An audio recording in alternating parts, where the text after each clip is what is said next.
Bienvenue dans Maîtriser la paix, le podcast qui rend la paix accessible à tous. Aujourd'hui, on parle de la prime de partage de la valeur. Ouais, alors imaginez pouvoir verser un super bonus à vos équipes, disons 6 000 €, et que ni l'entreprise ni le salarié ne payent le moindre centime d'impôt ou de cotisation dessus. C'est clair que ça fait rêver, hein. Bah oui, ça ressemble presque à un tour de magie fiscale, mais c'est pourtant un mécanisme légal qui est hyper puissant, si on sait naviguer entre les pièges de l'administration. Exactement. Donc à la fin de cette exploration approfondie, vous saurez très exactement qui est éligible, comment moduler son montant et surtout comment appliquer les bons plafonds d'exonération. Parfait, c'est parti. Alors avant de parler gros sous et d'entrer dans la mécanique des chiffres, il faut absolument poser le cadre légal de notre sujet. Ouais, c'est indispensable. Voilà. Parce que cette fameuse prime, en fait, elle remplace définitivement l'ancienne prime d'urgence qu'on a connue pendant les crises sociales, la fameuse prime Macron. Ah oui, je vois très bien. Et ça, c'est en place depuis la loi du 16 août 2022. L'idée du gouvernement, c'était vraiment de pérenniser ce soutien au pouvoir d'achat, tout en offrant aux entreprises un outil d'optimisation sociale redoutable. D'accord. Mais attention, ce n'est pas juste un bouton magique sur lequel on appuie en fin de mois au moment de la paie. Sa mise en place exige une formalité très stricte. C'est-à-dire, quel genre de formalité? Il faut un accord d'entreprise, un accord de groupe, ou alors une décision unilatérale validée. Ah, attendez. Donc, si c'est une décision unilatérale, le dirigeant ne peut pas juste faire une annonce informelle à la machine à café en disant qu'il va donner une prime. Ah non, surtout pas. La contrainte, elle est vraiment d'ordre démocratique au sein de l'entreprise. Vous devez obligatoirement informer votre comité social et économique. D'accord, le CSE. Exactement. Vous devez leur présenter le document formel avant le moindre versement. Si vous sautez cette étape de consultation, l'URSSAF considérera purement et simplement que la prime est irrégulière. Ouf, ça pardonne pas. Non, ça pardonne pas.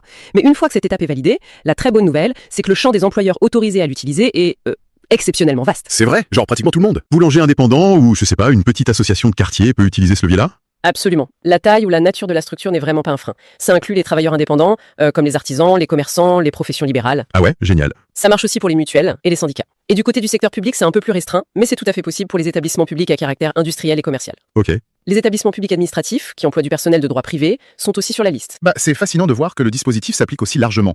Mais du coup, j'imagine que pour des structures un peu complexes, comme l'intérim par exemple, la mécanique doit être un véritable casse-tête juridique. C'est un excellent point ça. La loi a carrément dû créer un système de miroir pour ces cas un peu particuliers. Un système de miroir? Comment ça? En fait, les agences d'intérim versent bien cette prime à leurs intérimaires, mais sous une condition d'équité très stricte. Laquelle? L'agence ne la verse que si l'entreprise utilisatrice, donc celle où travaille concrètement l'intérimaire, verse elle-même la prime à ses propres salariés internes. Ah, super logique. L'équité avant tout. Exactement. Et c'est exactement la même logique d'inclusion pour les travailleurs en situation de handicap, dans les établissements d'aide par le travail, les fameux SSAT. D'accord, je vois. Et du coup, cette notion d'inclusion, ça m'amène à une question très terrain. Est-ce que ce large filet signifie que la totalité du personnel présent dans l'entreprise touche ce chèque, comme ça, automatiquement? Alors là, la réponse exige une très grande rigueur de la part des gestionnaires de paye. La prime s'adresse uniquement aux personnes liées à l'entreprise par un contrat de travail. Oui. Mais à une date d'appréciation bien précise. En fait, c'est comme prendre une photographie des effectifs à un instant T. Une photo, d'accord. Et cette date, c'est quand exactement? Cette date cruciale, ça peut être le jour du versement, la date de dépôt de l'accord, ou encore la signature de la décision unilatérale. Donc c'est vraiment comme un arrêt sur image?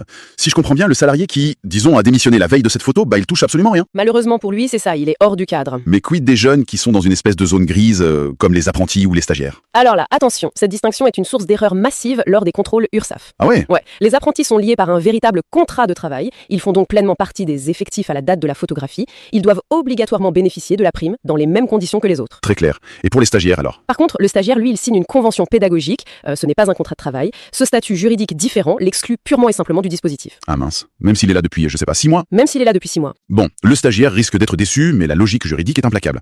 Maintenant, si tout le monde dans le périmètre y a droit, est-ce qu'on doit distribuer exactement la même somme à chaque personne? Heureusement non, la loi vous offre une très grande flexibilité pour adapter la distribution. Vous n'êtes pas obligé de verser un montant strictement uniforme. Ah, ça c'est pratique pour les RH. Complètement. Ça permet d'utiliser la prime comme un vrai outil de gestion des ressources humaines.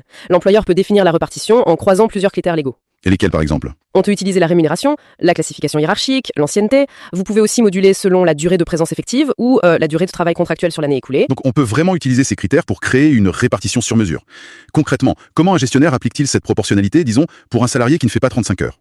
C'est un calcul de prorata tout à fait classique en paix.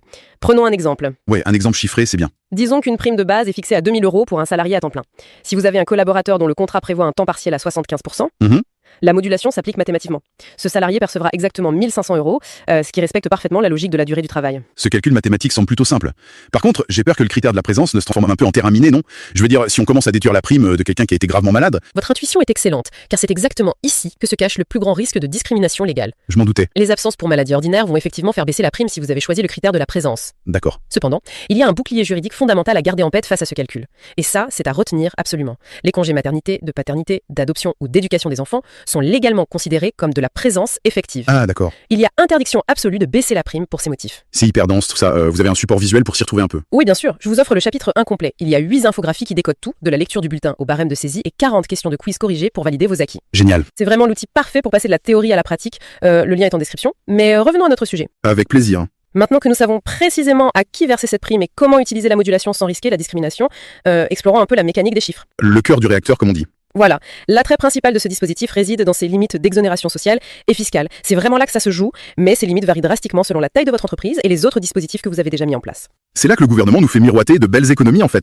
Quels sont exactement ces fameux plafonds qui permettent de distribuer de l'argent net sans payer de charges patronales? La loi a établi un premier palier qui est très lisible pour tout le monde. Le plafond de base est fixé à 3 000 € par bénéficiaire et pour chaque année civile.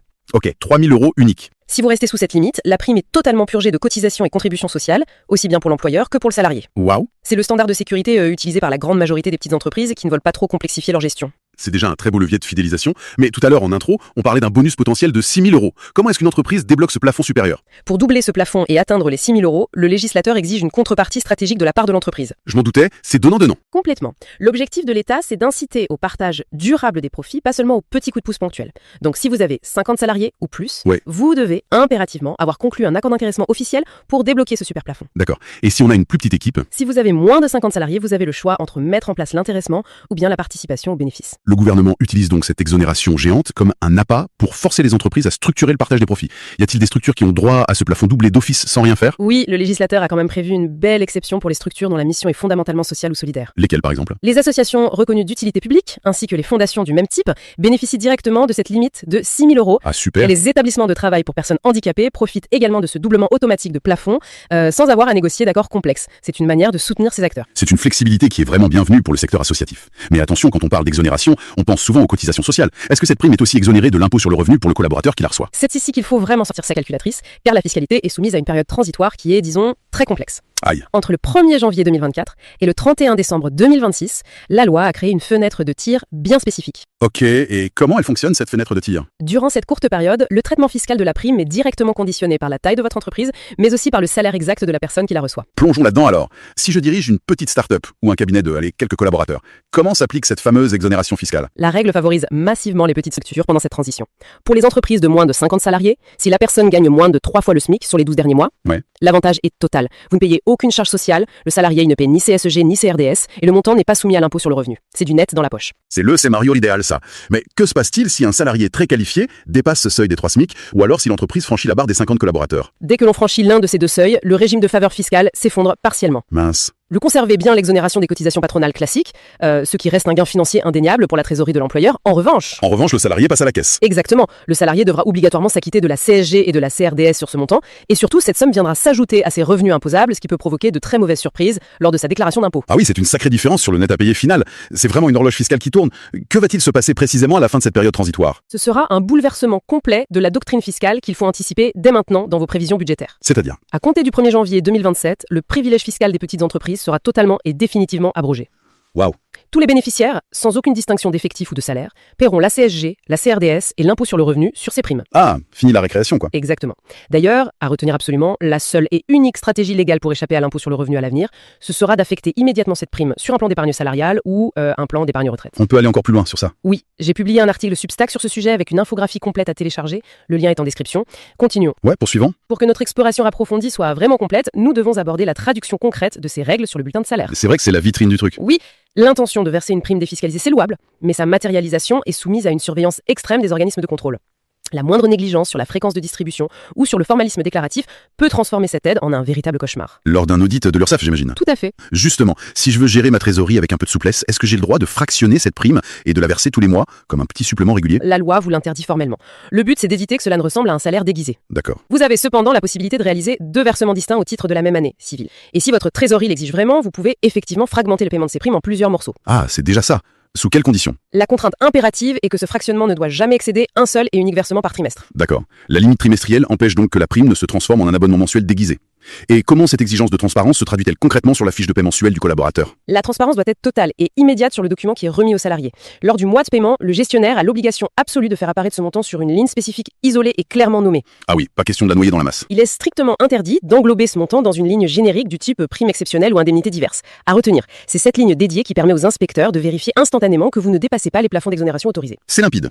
J'ai une toute dernière question express avant de terminer. Je vous écoute. Un employeur peut-il annuler la prime de fin d'année habituelle pour la remplacer par cette prime défiscalisée vu qu'elle est plus avantageuse? C'est formellement interdit. Vraiment?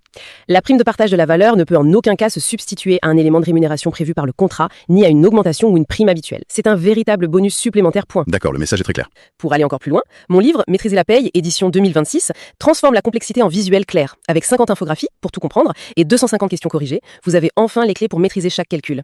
Le lien est en description pour commander votre exemplaire. Soutenez ce nouveau podcast avec une note 5 étoiles et un avis sur votre application d'écoute. Ça aide d'autres à nous trouver. Merci de nous avoir écoutés. On se retrouve demain pour un nouvel épisode. Oui, merci à toutes et à tous.